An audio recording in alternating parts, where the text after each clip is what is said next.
बिस्मिल्लाहिर्रहमानिर्रहीम। अस्सलाम वालेकुम नाजरीन, मैं आदिश राजी, ये है तुहाड़ा अपना चैनल पंजाबी पॉइंट।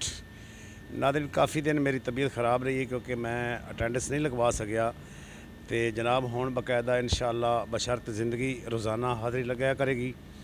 तो नाजरीन, अज जड़ियाँ गल्लां ने दो तीन सिर्फ मैं करनियां ने, ज़्यादा नहीं करनियां। एक तो जनाब पहली गल मैं ये करनी है, होशियार बाश हो जाओ, क्योंकि जनाब अगर मोहतरमा मरियम नवाज़ साहबा के खिलाफ कोई भी गल करेगा उस पर FIR होएगी। क्योंकि पंजाब पुलिस ने तहिया कर लिया जनाब, CM जनाब जी इस टाइम है साड़ी मोहतरमा वज़ीर आला पंजाब जी ने CM साहबा, उन्होंने खिलाफ अगर कोई तनकीद करेगा ना तो उस पर FIR होएगी। यह गल ज़हनी रख लो। FIR होनियाँ शुरू हो गई ने जनाब, एक थाने दे विच होई है तो बाकायदा जनाब वाला आगाज़ शुरू हो गया FIR का। तो कोई भी तनकीद करेगा मोहतरमा तो जनाब उस पर FIR लाजमन होएगी। क्योंकि पंजाब पुलिस जी है ना, वो इस वक्त आले शरीफ का दिफा कर रही है, अवाम वादा कुछ भी नहीं कर रही। जगह जगह तो जनाब नाके लगे होंगे, हर जगह तो पुलिस वाले नाके ला के खड़े होंगे ने मुख्तलिफ। तो असी ये चीज़ वेखिए यार, PTI के दौर दे जनाब कोई भी यानी कि इस तरीके नाके नहीं लाता जितनी हुण छूट दी गई इन्हों। तो बाकी पंजाब पुलिस ही साढ़े च है, उन्होंने सोचना चाहिए भी आवाम जी अपनी आवाम के बारे इस तरीके नहीं करना चाहिए जिमें लोग साढ़े पुलिस वाले कर रहे हैं। आवाम नाल प्यार करना चाहिए। आवाम साढ़े च भी पुलिस वाले ने ना, सारा कुछ साढ़े च है, लेकिन ये लोग साढ़े ते जनाब वाला आके महंगाई इन्ना मुसलत की है, उस बाद जनाब साढ़े ते पंजाब पुलिस छोड़ दी ने। तो इस तरीके का निज़ाम नहीं ना चलना। उदू महंगाई, उदू बिल, उदू जनाब दूसरा जनाब पंजाब पुलिस साढ़े ते मुसलत हो गई। अगर तुसी कोई तनकीद कर दो या अपने हक वास्ते कोई गल कर दो तो थोड़े ते FIR होएगी। तो दूसरी गल जनाब वाला ये एक मिठा साहब ने जनाब, नून लीग के बड़े कार खास सियासी डेरा उन्होंने चैनल के नाम है। उन्होंने जनाब सिर्फ झूठ की कहानी रखी हुई, सिर्फ झूठ ही बोलना है, इस अलावा होर कोई इन्हों काम नहीं है। मेरा ख्याल है वो सारा दिन ना उन्हें झूठ की कहानी चलानी होंगी है। झूठ ही ऐसे ऐसे बोलते हैं ना, उन्होंने शक्ल है बदमानस सार, बिल्कुल जो बदमानस नहीं होंगे, वो मुर्दे खाने वाले लोग होंगे ने। इन्होंने को ला के बनता जनाब, भावें रात का टाइम हो तो भावें दिन का हो। तो वो जनाब वाला सिर्फ उन्हें लोगों की इज्जत ते गल्लां करनियां ने, उन्हें यूथियां ते गल्लां करनियां ने, उन्हें जनाब इमरान खान साहब ते गल्लां करनियां ने। उन्होंने होर काम भी कोई नहीं दुनिया का। तो एक जनाब हर वीलॉग दे ना 9 मई का वाक़या जिहड़ा बयान करता है। मैं कहना पाकिस्तानी होवन की हैसीयत दे नाल मैं कहना 9 मई दे विच जिहड़े किरदार मुलविस हैं ना, चाहे मेरा सक्का भाई भी हो चाहे कोई हो, उसनूं सज़ा मिलनी चाहिए है। तो शरेआम सज़ा मिलनी चाहिए, क्योंकि आइंदा किसी दे विच जुरत ना होवे पाक फौज के सामने आवन की। क्योंकि साड़ी फौज है तो असी हैं ना भाई, साड़ी फौज के जवान बार्डर से खलो के जनाब पहरा देंदे ने, असी सुख की नींद सानू मुहैया करते हैं। इसका मतलब ये तो नहीं है भाई लोग जनाब उठी के पाक फौज के खिलाफ भौंकण लग जाए। यह काम गलत है, बिल्कुल ही गलत है। जी गल गलत है वो गलत है। इदारे के खिलाफ नहीं जाना चाहिए। जो साड़ा ताकतवर इदारा पाकिस्तान अगर कोई है तो पाक फौज है। तो वो जनाब एक ही गल आती है, सिर्फ 9 मई का ये हो जाएगा, वो हो जाएगा, फलां हो जाएगा, ये कर देंगे। यार असी कहने होना चाहिए, कौन कहता नहीं होना चाहिए? किहड़ा पाकिस्तानी है जो पाकिस्तान मुहब्बत करता है तो वह कहता जी ये काम नहीं होना चाहिए। 9 मई के जोड़े किरदार उन्होंने सज़ा नहीं मिलनी चाहिए। जोड़े हकीकी किरदार उन्होंने सज़ा मिलनी चाहिए है।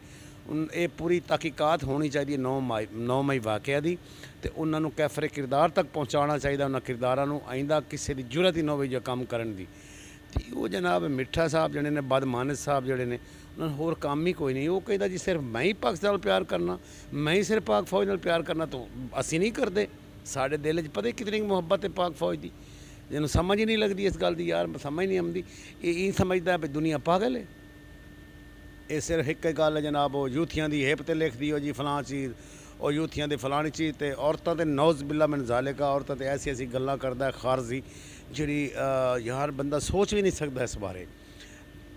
तुसा तो मैं ये गल जहन च ही नहीं बिठा सकते यार। जी गल्लां TV ते बैक यानी कि सोशल मीडिया ते बैक करता है, उन्होंने नत्थ पावन वाला कोई नहीं, उन्होंने कोई नकेल इहो जी पावे।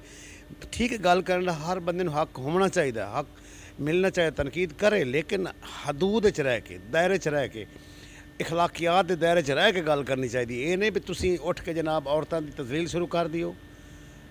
वो जनाब कभी मोहतरमा जनाब बुशरा बीबी के खिलाफ बोलना शुरू कर देता है। असी तो जनाब वाला सानू भी इख्तलाफात हैं, ਨੂਨ ਲੀਗ ਨਾਲ ਹਨ, ਮਰੀਮ ਨਵਾਜ਼ ਨਾਲ ਹਨ, ਲੇਕਿਨ ਅਸੀਂ ਤਾਂ ਇਹੋ ਜਿਹੀ ਕਦੀ ਨਹੀਂ ਗੱਲ ਕੀਤੀ। ਅਸਾਂ ਵੀ ਕਰ ਸਕਦੇ ਹਾਂ, ਕਿਉਂ ਨਹੀਂ ਕਰ ਸਕਦੇ? ਬਹੁ ਕਰਨਗੇ, FIR ਦੇ ਦੇਣਗੇ, ਹੋਰ ਕੀ ਕਰਨਗੇ? ਇਸ ਤੋਂ ਇਲਾਵਾ ਕੀ ਕਰ ਸਕਦੇ ਨੇ? FIR ਤੋਂ ਇਲਾਵਾ ਤਾਂ ਨਹੀਂ ਕਰ। ਲੇਕਿਨ ਸਾਨੂੰ ਇਹ ਮਾਂ ਪਿਓ ਨੇ ਨਸੀਹਤ ਨਹੀਂ ਦਿੱਤੀ, ਮਾਂ ਪਿਓ ਨੇ ਸਬਕ ਨਹੀਂ ਦਿੱਤਾ ਵੀ ਤੁਸੀਂ ਔਰਤ ਦੀ ਤਜ਼ਲੀਲ ਕਰੋ। ਜਿਹੜਾ ਔਰਤ ਦੀ ਤਜ਼ਲੀਲ ਕਰਦਾ ਉਹ ਯਜ਼ੀਦ ਹੈ, ਯਜ਼ੀਦ। ਉਹ ਮੁਸਲਮਾਨ ਹੈ ਹੀ ਨਹੀਂ। ਯਜ਼ੀਦ ਲਾਨਤੀ ਜਿਹੜਾ ਉਹਨੇ ਤਜ਼ਲੀਲ ਕੀਤੀ ਆਈ ਪਾਕ ਬੀਬੀਆਂ ਦੀ, ਤੇ ਇਹ ਕਿਰਦਾਰ ਉਹੀ ਆ ਰਹੇ ਨੇ ਸ਼ੁਰੂ ਤੋਂ ਹੀ, ਜਿਹੜੇ ਇਹ ਲੋਕ ਜਨਾਬ ਬਦ ਮਾਨਸ ਦੀ ਸ਼ਕਲ ਵਾਲਾ। ਇਹਨੂੰ ਡਰ ਹੀ ਨਹੀਂ, ਖੌਫ ਹੀ ਨਹੀਂ ਕਬਰ ਦਾ ਵੀ ਮੈਂ ਕਬਰ ਜਾਣਾ ਹੈ, ਮਰਨਾ ਹੈ, ਹਿਸਾਬ ਦੇਣਾ ਹੈ। ਦੁਨੀਆ ਦਾ ਮਾਲ ਦੁਨੀਆ 'ਤੇ ਰਹਿ ਜਾਣਾ, ਸਭ ਕੁਝ ਦੁਨੀਆ ਦੇ। ਹੱਕ ਦੀ ਗੱਲ ਕਰਨੀ ਚਾਹੀਦੀ, ਹਮੇਸ਼ਾ ਹੱਕ ਦੇ ਨਾਲ ਖੜਾ ਹੋਣਾ ਚਾਹੀਦਾ ਹੈ। ਉਹ ਜਨਾਬ ਵਾਲਾ ਝੂਠ ਦਾ ਜੂੰ ਬੋਲਦਾ। ਉਹਦੀ ਸਾਰੀ ਲੈਂਗੁਏਜ ਜਿਤਨੀ ਉਹ ਜਨਾਬ ਵਾਲਾ ਔਰਤਾਂ ਦੇ ਖਿਲਾਫ ਬੋਲਦਾ, ਕਦੀ ਯੂਥੀਆਂ ਦੇ ਖਿਲਾਫ ਬੋਲਦਾ। ਤੇ ਇਹਨੂੰ ਯੂਥੀਆਂ ਤੋਂ ਐਡੀ ਨਫ਼ਰਤ ਹੈ, ਯੂਥੀਆਂ ਨੂੰ ਮਰਾ ਦੇ, ख़त्म करा दे उन्होंने। यूथी पाकिस्तानी नहीं हैं। कदी ना कहना जी यूथी फौज नाल मुहब्बत नहीं करते, कदी कहना जी यूथी फलां काम कर। यार जेड़ा इमरान खान नाल पाकिस्तान नाल मुहब्बत करता है, पाक फौज नाल मुहब्बत करता है। जेड़ा पाक फौज नाल मुहब्बत करता है, इमरान खान नाल ही मुहब्बत करता है। इन्होंने लोगों की सिर्फ और सिर्फ सियासत ही अटकी हुई है, सिर्फ पाक फौज के इर्द गिर्द घूम रही है। इस तो इलावा इन्हों की सियासत है कि इलैक्शन तो पूरा हरे ने है, सारा इलैक्शन हर जगह ते हरे ने। लेकिन जनाब वाला मुसलत हो गए ने साढ़े ते आके। तो उस तो इलावा जनाब इन्होंने लोग इहो जे रख लेने जेड़े जनाब उठी के औरतें तस्लील शुरू कर देंगे। मैं मोहतरमा मरियम नवाज साहब अगे अर्ज़ करना, मोहतरमा वो जो सियासी डेरा बने हुए हैं ना, उनको समझाओ, हिदायत करो उन्होंने भाई औरतों की तस्लील नहीं करनी चाहिए।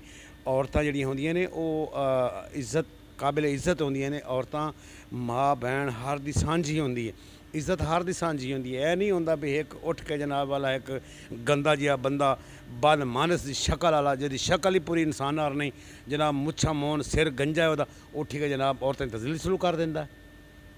इसनों नहीं इहो जिहा काम करना चाहिए। बाकी नाज़रीन बड़ी अच्छी गल है, मोहतरमा साहबा जिहड़े ने वो राशन तकसीम कर रहे हैं रमज़ान शरीफ तो पहले ही लोगों को मिल रहे हैं। लेकिन ये भी शिकायत आ रही है क्योंकि काफ़ी जगह ते औरतां बेचारियां लैन खड़ियां रही 3-3 घंटे बाद जो उन्होंने नंबर आंदा है तो उन्होंने ये आख्या जाता जी तुहाडा जिहड़ा कार्ड है जी वो नहीं लग रहा, तो लिहाजा जो तुहानूं कोई फ़ोन आएगा या मैसेज आएगा तब भी आना। वो एक उन्होंने कानून है, कानून के हिसाब नाल चलना हर किसी ने। ठीक है, मन्निया जी पाकिस्तान गुरबत है, लोग बेचारे जलील खुआर हो गए ने गुरबत तंग आके। तो मैं अपने इदारे अगे अपील करना हाथ जोड़ के जनाब वाला कोई साढ़े बारे सोचो। बिल बड़े आ रहे हैं, आवाम बेचारी बड़ी मजबूर हो चुकी है, दिन ब दिन महंगाई ने कमर तोड़ती लोगों की। इस बारे कोई ख्याल करो। जेड़े बेचारे सफ़ैद पोश लोग हैं वो तो बिल्कुल ही जलील हो गए हैं। इस तो इलावा जो थलवा तबका है प्राइमरी क्लास वाला वो भी पिस के रह गया। मजदूरी नहीं मिलती जनाब, वो सारा दिन बेचारा मजदूर अड्डे ते बह के चला जाता है। वो शाम को बच्चों की खवाएगा? कभी इस बारे किसी सोचा? सिर्फ ये लोग सिर्फ तस्लील करने वास्ते लोग बिठाए गए हैं। कोई जी सियासी डेरा बनाई बैठा है जी, कोई जी सियासी अड्डा बनाई बैठा है, कोई सियासी जनाब वाला गंडा बनाए। समझ नहीं आ रही यार असी किस तरफ जा रहे हैं। अल्लाह ताला साढ़े पाकिस्तान ते रहमत फरमाए, अल्लाह ताला पाकिस्तान दिन रात चुगनी तरक्की अता फरमाए। तो ये जड़ा है ना बद मानस की शक्ल वाला बाए के खिलाफ मैं इंशाअल्लाह ताला हुण वीलॉग किते करांगा, क्योंकि ये बंदा ना बहुत ही होर हिसाब का, इन्हूं कोई अज तक मिले ही नहीं। मैं भी पंजाबी करांगा तो अच्छे जनाब इंशाअल्लाह वो तक वीलॉग पहुँचावांगा। वो नहीं पता लगे भी मेरे खिलाफ, लेकिन असी हदूद रह के गल करांगे, इहो जी गल नहीं करांगे जो जनाब वाला कदी आखना जी यूथ दी हिप ते फलां चीज़ लिख दियो जी, फलां ते फलां चीज़ लिख दियो जी, नींबू ते फलां चीज़। यार कैसा इंसान है तू, तैनूं शर्म नहीं आउंदी? बार बार एक ही गल करता है 9 मई वाक़या। अल्लाह ताला साड़ी पाक फौज नूं हमेशा सलामत रखे। फौज है तो पाकिस्तान है, पाकिस्तान जिंदाबाद, पाक फौज पाइंदाबाद। अल्लाह हाफिज़।